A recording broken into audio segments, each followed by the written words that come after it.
So ever since I started uploading the series Mayans Were Egyptians, I've had a lot of Mexicans leave me messages. And I wanted to take the time to explain to misinformed and uneducated, confused Mexicans who they really are. And I want to explain the true origins of the modern Mexican race. So, most people, when they think about the first explorers coming to the Americas, they envision white people such as Christopher Columbus. But most people are not aware of the fact that the Chinese came to the Americas over 70 years before the first white explorers ever showed up. From 1421 to 1423, Chinese explorer Zheng He came to the Americas with a fleet of 9 ships. Their ships were found in the Caribbean, and another one was also found in the Philippines. In fact, according to the Chinese records, it was Asians who created the first maps, later copied by white Europeans when they navigated the seas 72 years later. Nevertheless, the Chinese came to the Caribbean and parts of the Americas before white people showed up. So this is the map used by Zheng He to navigate the world. And I want to read a little bit about the commentary on the map.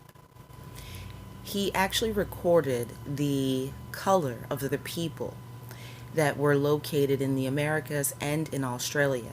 So he records on his map that the race of the people in America are black and red.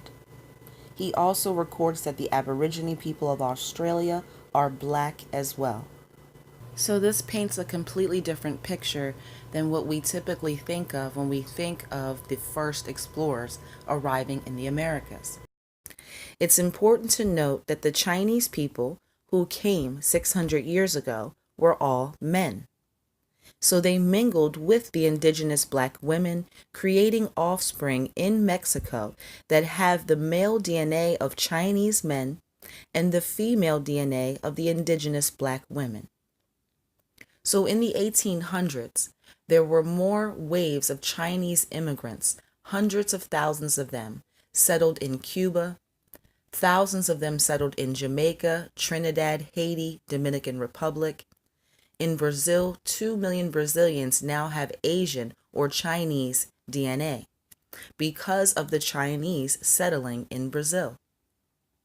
In Peru, there are 1.3 million Chinese. A couple 100,000 Chinese live in Argentina. And then we can look at all of the Chinese who migrated and settled in Thailand, Malaysia, Indonesia, and the Philippines. And when many people think about the invasion of the Americas, they think about white settlers. And they're leaving out a huge part of the equation, which is the Asian invasion and settlement of the Americas that took place first. And it all matters because the Asian, the Caucasian, and the Eurasian DNA has been widely spread throughout the Americas for the past 600 years.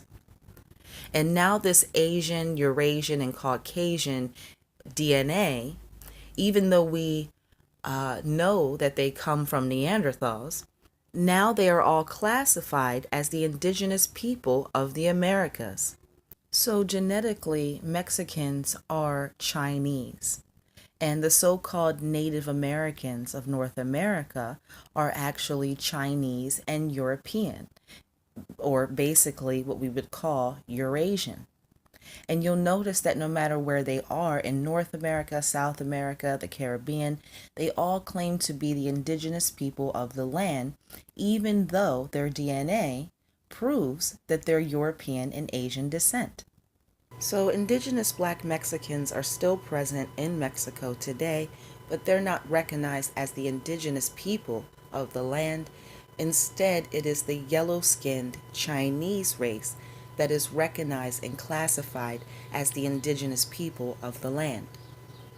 And we can look at some of the structures that still exist today in Mexico that we can clearly see were built by the Moors. And not just these structures, even the most ancient structures, the pyramids, the step pyramids, these are Kushite structures. And there's a festival that takes place in Mexico where the Mexicans dress up like the Moors. So we know who the indigenous people are, but it's the yellow skinned Asian race that is classified as the indigenous people of the Americas. And they've done the same thing in North America.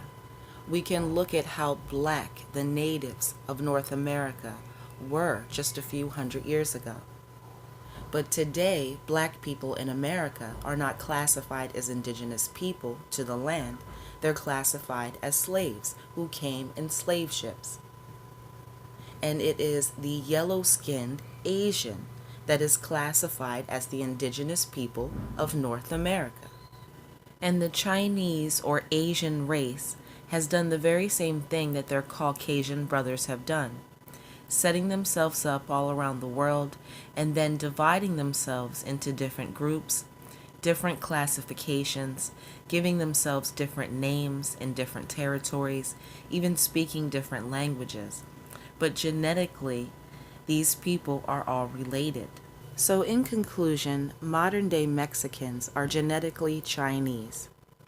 And the yellow-skinned races that can be found in South America that are classified as the indigenous peoples of the America, they are not the indigenous people of the Americas.